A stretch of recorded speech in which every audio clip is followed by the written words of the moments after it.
제가 지금까지 여러분께 전해드렸던 말씀, 특히 하나님의 은혜에 관해서 전해드렸던 말씀들을 차근차근 다시 살펴보고 생각해보면 제가 전해드렸던 말씀들은 대부분 그랬던 것 같습니다.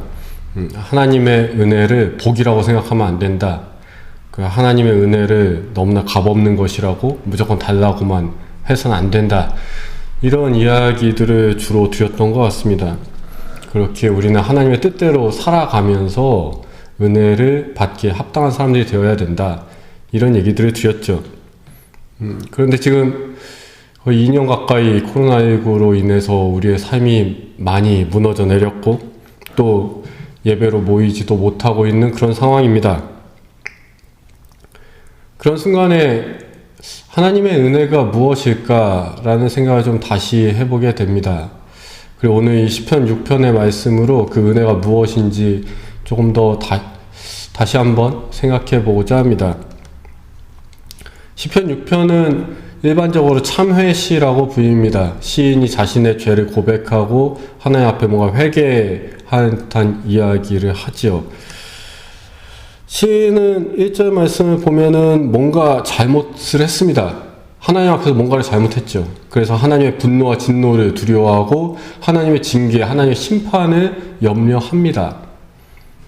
그것 때문인지 시인은 굉장한 두려움과 고통 속에 휩싸여 있습니다.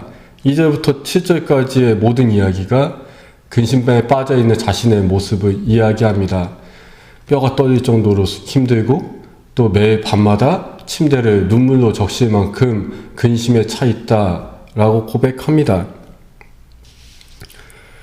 아마도 이 시편 6편은 유대인들이 자신들의 예배에서 사용했던 시로 보입니다. 그래서 일종의 회개와 간구가 앞에 나타나고 그리고 8절 이하에 나오는 이 후렴구는 사람들이 스스로 하나님을 향한 고백을 하는, 하나님을 향한 확신의 고백을 하는 구절일 수도 있고 아니면 사제들이 그 예배드리는 사람들을 향해서 선포하는 어떠한 이야기일 수도 있습니다. 하나님께서 너의 기도를 들으셨다. 너의 간구를 들으셨다. 그러니 이제 근심하지 말아라. 라는 이야기로 이 시가 사용되었을 겁니다. 그런데 이 시편 6편에서 죄가 무엇인지, 그러니까 이 시인이 어떤 죄를 범하였는지가 명시되어 있지가 않지요.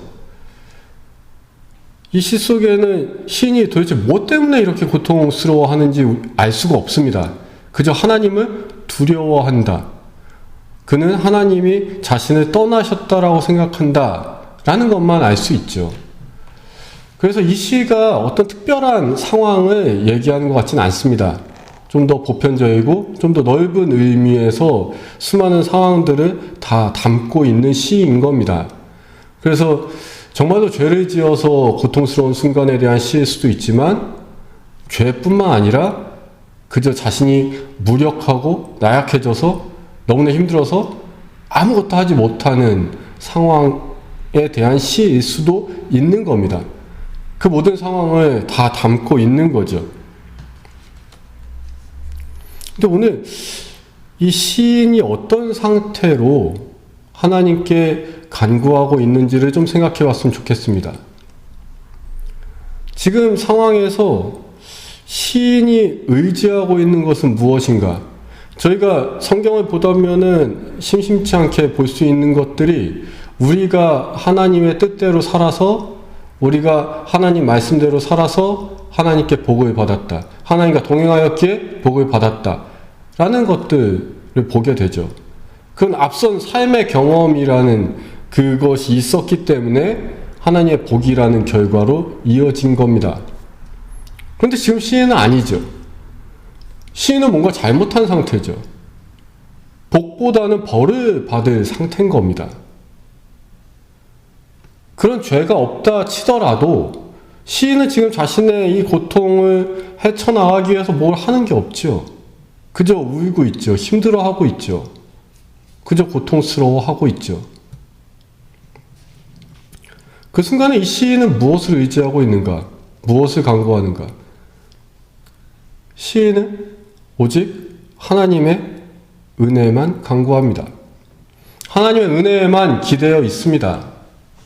자신이 지금 뭐 한 거 없지만 하나님께서 제발 나를 돌아봐 주시고 내 기도를 들어주시고 나를 구원해 주시기를 그 은혜만을 바라보고 있는 겁니다.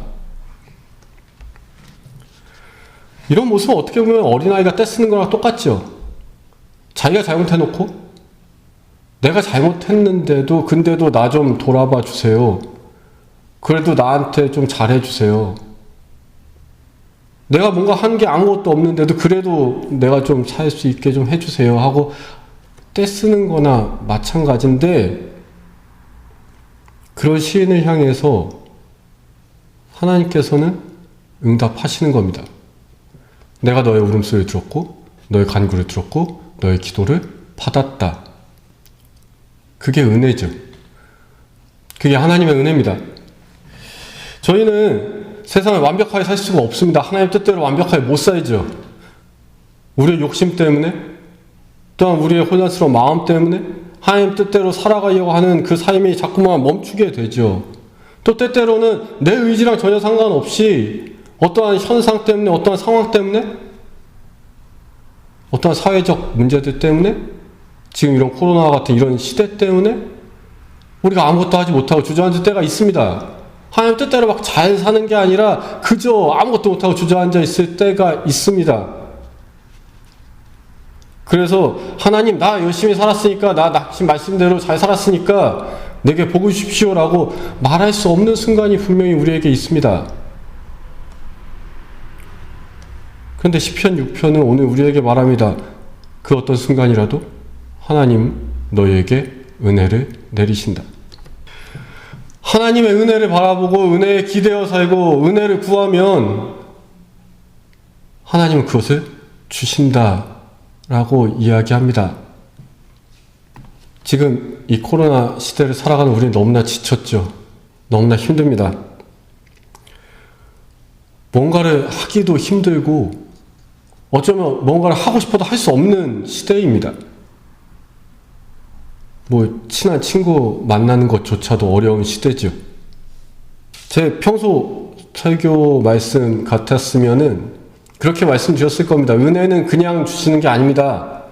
우리가 하나님 뜻대로 열심히 살아야 은혜 주십니다 라고 말씀드렸을 텐데, 오늘 시편 6편에서 그렇지 않다라는 하나님의 음성을 듣습니다. 너희가 아무것도 하지 않아도, 너희가 주저앉아 있을지라도, 어떠한 것도 하지 못하고 있는 순간이라도, 아니 심지어 너희가 죄를 지은 그 순간이라도 나는 너희에게 은혜를 내리겠다. 너희가 나를 찾고 나에게 간구한다면 난 너희에게 은혜를 내리겠다. 오늘 하나님께서 말씀하십니다. 어렵고 힘든 순간입니다. 그런 순간이지만 오직 은혜를 바라보고 은혜를 간구하시고 그 은혜에 기대어 살아가신 여러분 되시기 바랍니다. 하나님께서는 결코 여러분을 떠나지 않으시고 여러분들 버려두지 않으시고 여러분의 그 간구에 귀를 기울이시고 그것에 응답해 주실 겁니다. 어려운 순간에도 오직 하나님과 함께 하심으로, 오직 그 하나님의 은혜에 기대심으로 그 은혜를 누리시고 마음의 평안, 영혼의 쉼을 얻으시는 여러분 되시길 주님의 이름으로 축원합니다.